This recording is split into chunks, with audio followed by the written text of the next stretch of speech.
Welcome to EyE on You. Edward, the national security law has been implemented in Hong Kong for almost a year, and the law plugs national security loopholes in Hong Kong, so we will be able to focus on developing the economy, improving people's livelihood, and further integrating into national development, providing global investors with a safer, stabler, and more predictable business environment and brighter prospects for cooperation. Yes, that's the reason why we are having this program, EyE on You. Our show will bring you the real story on Hong Kong's most prevalent issues. We will invite politicians, business leaders, and professionals from different industries to share with us their insights on popular topics. This is certainly a show that you wouldn't want to miss. Yes, in this episode, we are going to discuss about Hong Kong after the national security law has been legislated for a year. In June of last year, the NPC Standing Committee approved the national security law in Hong Kong. Ever since the law took effect, advocations for Hong Kong independence and rights has significantly reduced. According to a research, a majority of Hong Kong population are satisfied with the effectiveness of the national security law. Most of the population could feel the stability that was brought by the national security law. Look, the law targets acts and activities to split the country, subvert state power, organize and carry out terrorist activities and other behavior that seriously endanger national security, as well as activity of foreign and external forces interfering in the affairs of Hong Kong. Actually, most countries have national security laws and specific enforcement agencies. It is common and is the duty of every responsible government to have such laws. Upholding national security and the rule of law in Hong Kong is the cornerstone of continued prosperity and ensures the long-term stability and safety of Hong Kong.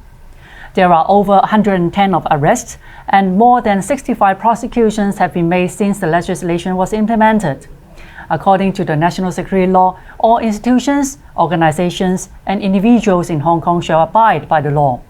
Recently, a total 7 individuals connected to Apple Daily have been arrested under the law. Founders of Next Digital, Jimmy Lai, was charged with 3 offenses, including collusions with external forces to endanger national security and conspiracies to pervert the cause of public justice. Today, it is our honor to invite Mrs. Regina葉劉淑儀, currently a member of Executive Council and Legislative Council. She is also the former Secretary for Security, to discuss the impacts and effects of the national security law in Hong Kong over the past year. Hello, Mrs. Yip. Thank you for being our guest today. Thank you, Eunice, for having me. Yes. Today we are talking about the national security law, which has been implemented for a year. Yes. So over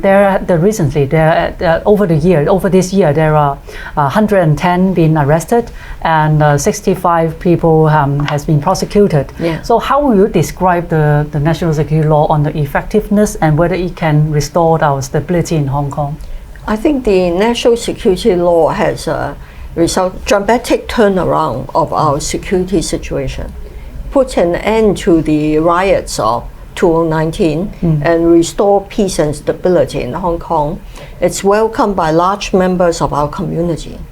Yes, they are they're like having 2 million of people signing the petition on supporting the national security law last year. Yeah. What do you look forward to the future of Hong Kong with the national security law? I think our future would be much more secure, which would provide a stable foundation for the ongoing implementation of one country, 2 systems. Some people say that there will no longer be any freedom of speech in Hong Kong ever since there's the national security law. In your opinion, what do you think? I think that allegation is grossly exaggerated and in fact baseless. In fact, our national security laws are less stringent than many similar laws in liberal democracies, And unless you are somebody involved in promoting Hong Kong independence or local terrorist activity, otherwise there's no reason to worry at all. Right. Some people said that the national security law endows too much on the CE and the executive. Do you think it is a true statement, or how would you say that? How is it going to be implemented, and will it affect our judicial independence? I think it's very significant that the national security law stresses from the outset the principles of common law jurisdiction, such as no retroactivity, presumption of innocence, and all people charged continue to have access to the courts, independent legal advice. As you say, more than 100 people arrested and over 60 charged. So far, nobody convicted.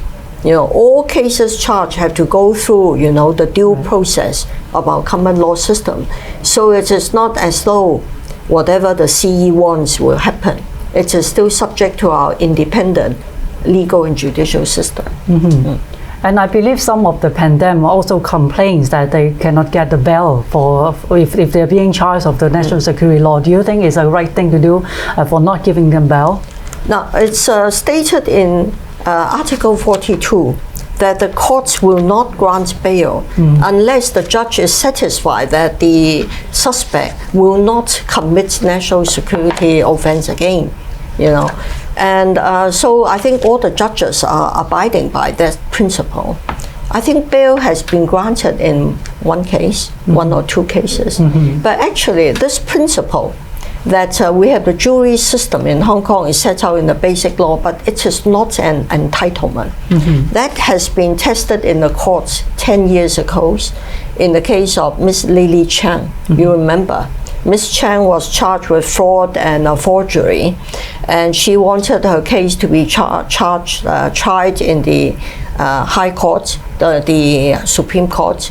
But the Secretary for Justice, who alone decides the venue of prosecution, wanted her to be tried in the district court without jury, and the government won the case.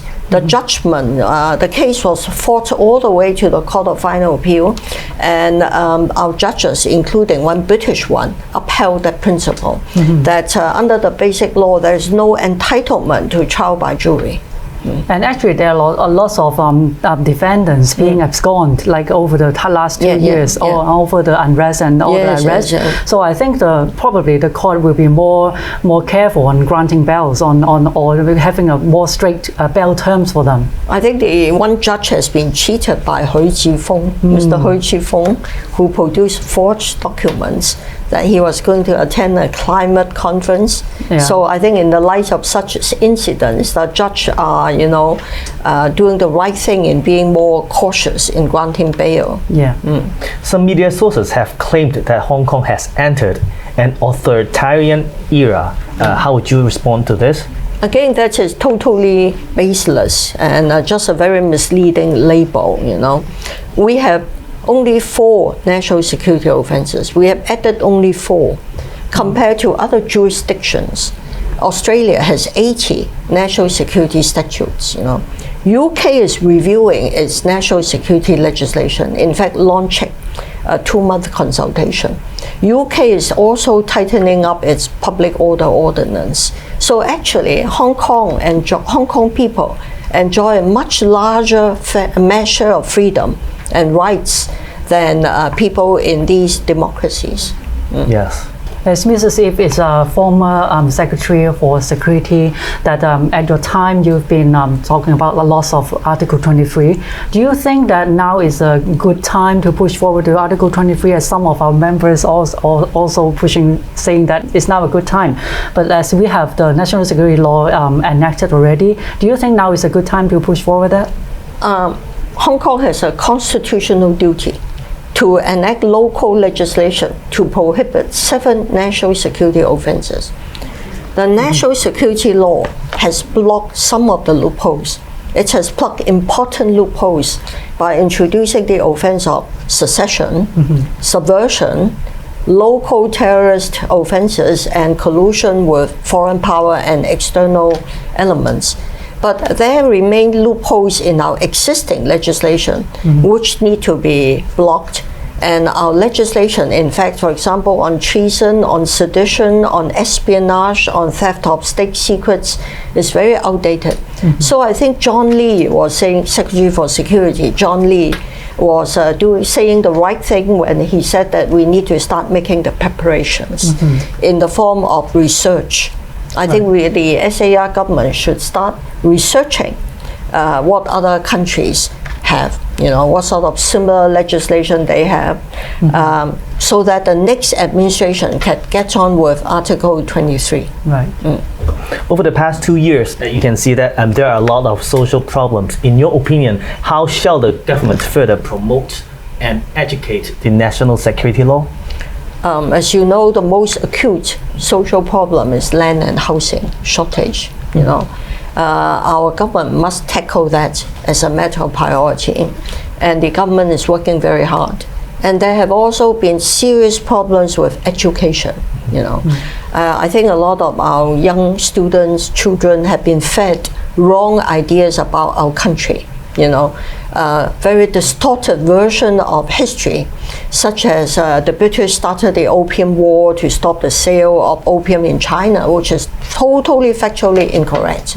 So the government is implementing curriculum reform, And other than that, I do think we need to step up national security education in our schools to make sure that our young people understand from a young age the importance of protecting our country.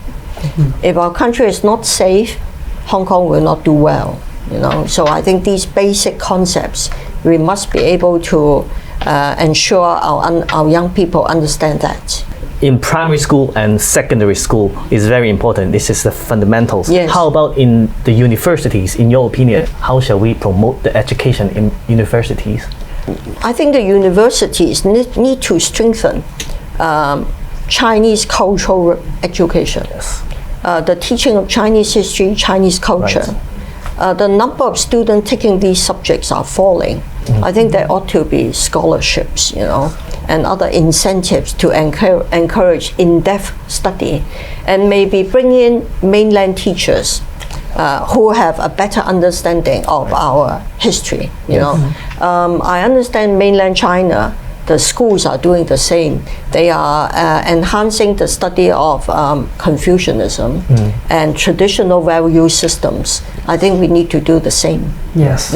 Other than like the primary school, secondary school, and tertiary school, for me, I think kindergarten, Yes. we have to push. We have to teach them on national education as well, not just on primary. I think it's quite late to teach them on national education, because some children now, they learn in a very early stage. Yeah, but I do know one kindergarten, one group of kindergartens, including they have one branch in Shatin, your constituency, where they teach the very young kids, 弟子規, Sam Ji Ging, from a young age, wear traditional Chinese costume, and the rites, and the rituals of Chinese culture. In fact, it's very good for character building. Yes. The young people learn to be better behaved, not to become British or bullying from a young age. I think that's maybe we have lack of 20 odd years, 24 years of national education. We lost 2 decades, That's why I think we need to pick it up now. Yes. It's never too late, but we have to do it now. The national security law have suppressed the symptoms of the instability of Hong Kong. However, I think that there are still a lot of problems in Hong Kong. In your opinion, what does the government have to do most immediately right now? It takes time to change people's attitudes, habits of mind, and values, because of our past history. A lot of people have been raised in the ideological mindset of the capitalist system, So a lot of people thought that freedom is absolute, which is not true. Freedom is not absolute, And they thought that democracy would cure all problems, That's why you can see from TV, some people thought that Apple Daily is the symbol of freedom, which is not, Apple Daily has done many things which has invaded privacy, spread misleading, false information, instigated people to take to the streets. I know that very well. When I handled Article 23, there were daily calls for people to protest against Article 23. So I think there are a lot of these misconceptions due to Western influence that the government need to disabuse, but it takes time. It takes time. Yeah. And the government needs to be more open, more vocal, more forthcoming in dispelling these misconceptions. So as this is the 100th year of anniversary of the Chinese Communist Party this year, so how significant is the national security law in contribution of the development of Chinese patriotism within the society? I think after 100 years of the establishment of the Communist Party of China, it is clear that our ruling party has worked miracles for our country. And the implementation of national security law in Hong Kong would ensure that the SAR remains, safe and secure part of the country. And that would contribute immensely to the welfare of Hong Kong as well as to the overall stability of the country. Because after all, we are the gateway to South China, and we are the most open and freest part of China. And we cannot allow Hong Kong to become a base for external influences to undermine our country.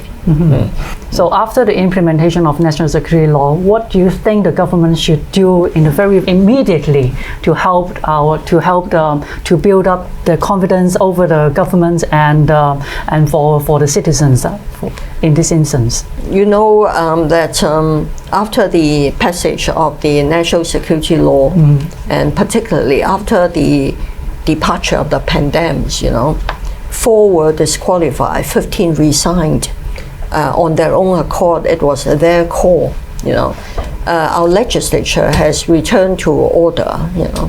And we have been able to pass legislation and funding proposals at a much brisker pace. We're going to have elections soon in the coming months. I'm confident that the new legislature will be able to function much more effectively in support of the executive-led system. Yes. Thank you very much. Thank you, Mrs. Yip. Thank you. Thank you for your time. Thank you for having me. Thank you. 最後，記得訂閱我哋屈機 TV 嘅頻道，留言、讚好同埋分享俾身邊嘅朋友。我哋下集再見啦！